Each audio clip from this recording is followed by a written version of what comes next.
Okay, this video is, do bras cause cancer? And it's kind of an interesting subject because the big push for this came from a book called Dress to Kill by Sidney Singer and Soma Grismeyer. And they said that the bra, when it's tight, it would impair the lymphatic drainage from the breast and cause a backup of the lymph. And the backup of the lymph flow, that's the extravascular fluid that the white blood cells, the immune system circulates through. When there was a backup of that fluid due to compression by the bra, it would lead to leakage of fluid, and that would cause breast cysts. And the same patients who have breast cysts had an increased risk of breast cancer.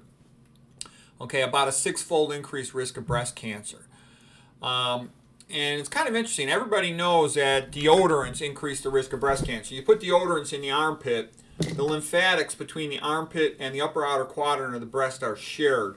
The deodorants typically will contain aluminum. Aluminum is a metalloestrogen, meaning that it'll stimulate proliferation of the breast ductal cells. Anything that stimulates proliferation, replication means that they could potentially stimulate replication of breast cancer cells. The aluminum plugs up the pores, which decreases the ability to detoxify, the sweat to extrude waste products. In addition, there's a preservative in deodorant. It's typically going to be something like a power-benzoic acid. Those are estrogenic. So right there, we're going to count the number of estrogenic, cancer risk chemicals a typical woman puts on herself every day. You'll be amazed. We'll really easily get over 10 of them. Aluminum and power-benzoic acid, okay? The next thing they do is they often shave their armpits. Well, when you shave the hair off, you shave some skin off, you increase transdermal absorption. In chemistry, like dissolves like. Estrogen is a lipid, meaning a fat-like chemical. And your skin is primarily fat-like. It's designed to keep water out. Water is polar, okay? Whereas lipids are not polar, okay? So your skin is designed to keep water out. You swim in the water, you don't immediately become waterlogged. But you know what? Fat stuff is absorbed right through your skin pretty easily quite often, all right? The next thing is your clothing. Typically, people will wash their clothing in a detergent like nonylphenol, for example, and it comes in a container. The container itself is plastic, typically made out of something like BPA, bisphenol A. That's estrogenic. Typically, the plastic has BPA is like hard plastic, and then it'll have a softener to condition and shape it, and that'll typically be a type of phthalate. Okay, so that right there is another estrogen. So the deodorant is 2 estrogenic chemicals. The detergent is 3. The detergent container is 2 more. Now we're at 5 estrogenics. And they expose to the breast because women wash their bra and their t-shirts in these detergents. By the way, I don't use any laundry detergent. You don't need to. You don't need deodorant. It's stupid. You walk in the room and say hi. You don't sniff each other's pits. You throw your laundry in hot water. You don't need to use detergent. I haven't used detergent for decades, not since I was in college, okay? Many bras contain formaldehyde. Formaldehyde is a carcinogen. That's what you use when you put on a corpse, embalmment, okay? It's carcinogenic. It's also neurotoxic. The tighter the breast, the more it compresses the breast, the more it impairs lymphatic flow. If a woman never has a baby, that's considered unopposed estrogen. If she has an abortion, that increases the risk of breast cancer as well. Breastfeeding a baby. The longer she breastfeeds a baby, the better. For example, if she breastfeeds for 2 years instead of just 6 months, that lowers the risk more. A lot of women breastfeed only, for 1 month or 3 months. Some don't even breastfeed at all. Pectoralis muscles, they atrophy if a woman wears a bra. In all these countries and in the past, up until the last couple hundred years or so, women didn't wear bras. And in these other countries, I remember when I was a kid, one of my friends said, look at this, National Geographic magazine. These women are not wearing anything on their chest, okay? Let's see what else. Lack of exercise. When you exercise, it's your muscles, your muscle contraction that pumps your lymphatics. Your arteries and veins are connected to the heart. So you got the cardiac pump of the heart to move blood through your vascular system, your arteries and veins. But the lymphatics are a separate system. They're designed to get the leakage fluid out, the waste products out, the white blood cells circulate around in them and remove cancer cells in there. So when you're not having good lymphatic flow coming out of the breast, you decrease the white blood cell, your immune system's ability to travel through there and remove cancer cells. Populations where they don't wear breasts at all, like in some areas in India, Singapore, Fiji, and some other places, they have a much, much, much lower risk of breast cancer. Now, I realize it's multifactorial. That can also in part be due to their diet. That could also in part be due to the fact that they exercise more. But in women in the United States that wear a breast less often, they have less risk of breast cancer. If a woman sleeps with her bra on at night, which some women do, increased risk of breast cancer. This lady, Dr. Elizabeth Vaughn, she's sort of a pioneer in telling women not to wear bras. And she's done a lot of work. She has a pretty good website. It's called brafree.org. And you'll go there. And also, I had a couple of scientific articles that I was going to include in this, but I'm kind of in a hurry and I forgot to do it. I actually was all ready to do it. And she'll give you the links to them. And it's relevant to see that because you're going to see these liars making YouTube videos saying, oh, bras have nothing to do with breast cancer. I don't believe it because no one wants you to know anything, okay? Think about it. Breast cancer has been really high in this country for many, many decades. Does anybody teach all these poor, pathetic women anything? No. They run around with a pink ribbon, and I feel sorry for them. They're all pathetic.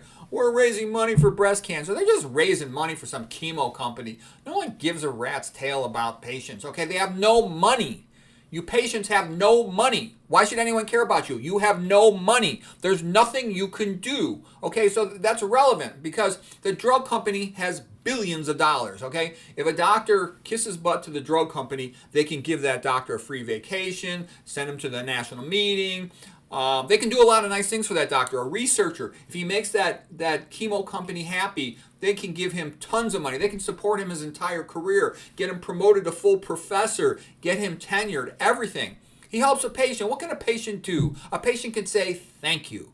And that's why I'm telling you, you need these ethics. You need these Bible-based Christian ethics. Otherwise, why should anyone care about you? Oh, some institution. Well, guess what? That institution that's supposed to regulate the chemo, supposed to teach you, they're easily paid off. The big pharma company, they got billions of dollars. They just get their own people in charge of that organization, whatever it is. It will approve everything that makes them money. It will block anything. So no one wants to teach you this stuff, all right? It's important to get that through your head because I have all these patients and people I talk to, and they're all like, well, why doesn't this agency or organization or something help us out or do the right thing? And the reason is because they don't care about you. As a matter of fact, they might even hate you, okay? And you need to know that because you can't think intentionally until you realize you are on your own, okay? You are on your own. All you can do is understand the system and then figure out how to navigate it, all right? And if you're lucky, you'll run into a few people that care about you and that are nice. But, don't get your hopes up when money's involved. Be careful. Okay, what else? Polyester. Poly mean polymer. Ester, it's an ester, like a carboxylic acid with an organic molecule replacing the hydrogen on the carboxylic acid. And the typical one is polyethylene terephthalate for polyester. Guess what? The phthalate is estrogenic. Okay, estrogenic chemicals. That's a lot of times the padding to make the breast look bigger. Putting that right on the breast, another estrogen, okay? So now we're up to 9 estrogens routinely are estrogenic or carcinogenic chemicals.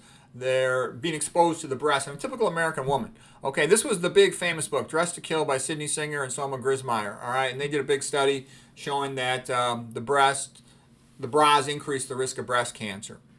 Many women wear their bra too tight. Like I said, some sleep with them, back up a lymphatic drainage. Oh, another thing, a lot of women these days are putting their cell phone in their front pocket. Stupid. It's a low-power microwave transmitter. You're microwaving your breast all day long. Very stupid thing to do. Let's see, what else? Shampoos and conditioners. I don't have any here. I don't use a shampoo, but all these shampoos and conditioners, even a baby shampoo will routinely have 2 estrogenic chemicals in it, sometimes 3. And so if you're shampooing every day or if you're rubbing that on your chest, you don't need to soap your whole body, okay? I know some people think you have to soap your whole body. You don't, okay? Just rinse them off. No one cares. Our ancestors, just going back in time a couple hundred years, they almost never showered. They didn't even have a shower. There was no plumbing. Let's see, what else? So right now we're already at about 11 or more estrogenic chemicals or carcinogenic things being done to the breast every day. If you had to pick a material, probably organic cotton would be best. Silk is at least a natural fiber. Other things that increase cancer risk. If you're fat, eating a high-fat diet, you're more likely to be fat. You'll have increased estrogenic levels. Lack of sleep, excess stress, caffeine, all of those things decrease immune function. You need an immune system to remove cancer cells from your body. If you're not exercising enough, being sedentary means your muscles aren't contracting enough, so you're going to be less able to move lymphatic flow around the body. Exercise increases lymphatic flow 10 to 30-fold. And so it lowers your risk of breast cancer. Being sedentary increases your risk of breast cancer. Meat, milk, and ultra-processed food, UPF is for ultra-processed food, that has a lack of fiber, and so it will cause bad gut bacteria. The bad gut bacteria, they have more of an enzyme called glucuronidase. The liver normally takes the excess estrogen, excretes it into the bile, which then goes into our gut, and we defecate it out of our system. When you've got the bad gut bacteria, which comes from a lack of fiber, they'll have more of an enzyme called glucuronidase, and that will cleave the conjugation because the estrogen in the liver is conjugated, meaning connected to glucuronic acid. That makes it more water soluble in the bile and facilitates its removal from our body by defecation. So the point being is bad gut bacteria have more of the enzyme glucuronidase. It cuts the glucuronic acid off of the estrogen. Now the estrogen's free and it's reabsorbed into our body, so estrogen levels go up. If you're drinking tap water, that has very high, relatively speaking, high estrogenic levels of things like ethinyl estradiol, birth control pills, PCBs, BPA, phthalates, and other estrogenics. They're all in there, okay? If you're eating a lot of estrogenic stuff in your food from the meat and from other things, we're not going to get in all that now. Like the cows are pregnant, for example, high estrogenics. That's why it's one of the reasons kids are going into premature puberty. All of these things raise your bodily estrogenic levels, increase your risk of breast cancer. If you're rubbing all this stuff on yourself, moisturizer, sunscreen, like a lot of women, they think they're smart. A lot of people, they think they're smart. Oh, you have to use sunscreen. No, I think sunscreen's stupid. I don't ever wear sunscreen. Now, don't get me wrong. If you're someone who has to work outdoors, there might be some situations where you need it, okay? And I have videos on what's the safest sunscreen. But I'm just saying, an average person, I don't need to go to the beach and sit there like an idiot all day. I can walk outside in my yard for 30 minutes, get all the sun I need, and forget about it, okay? You're spraying perfume on yourself down there, rubbing soaps on there, drinking alcohol. All those things increase cancer risk. So what I'm saying is a routine normal woman who thinks she has healthy habits is quite routinely doing 11 or more things every day that increase her risk of breast cancer. And all of this stuff is easy to avoid.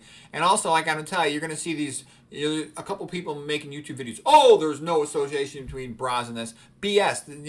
If you want to see the papers, and I did see the papers myself, but I forgot to include them in this talk, just go to her site, Elizabeth Vaughn. You'll see the links to them. It's under her drop-down menu for breast health, and then she's got the links to those papers. You can see them, plus from this book. Plus, it makes sense logically. So anyways, hope this is helpful.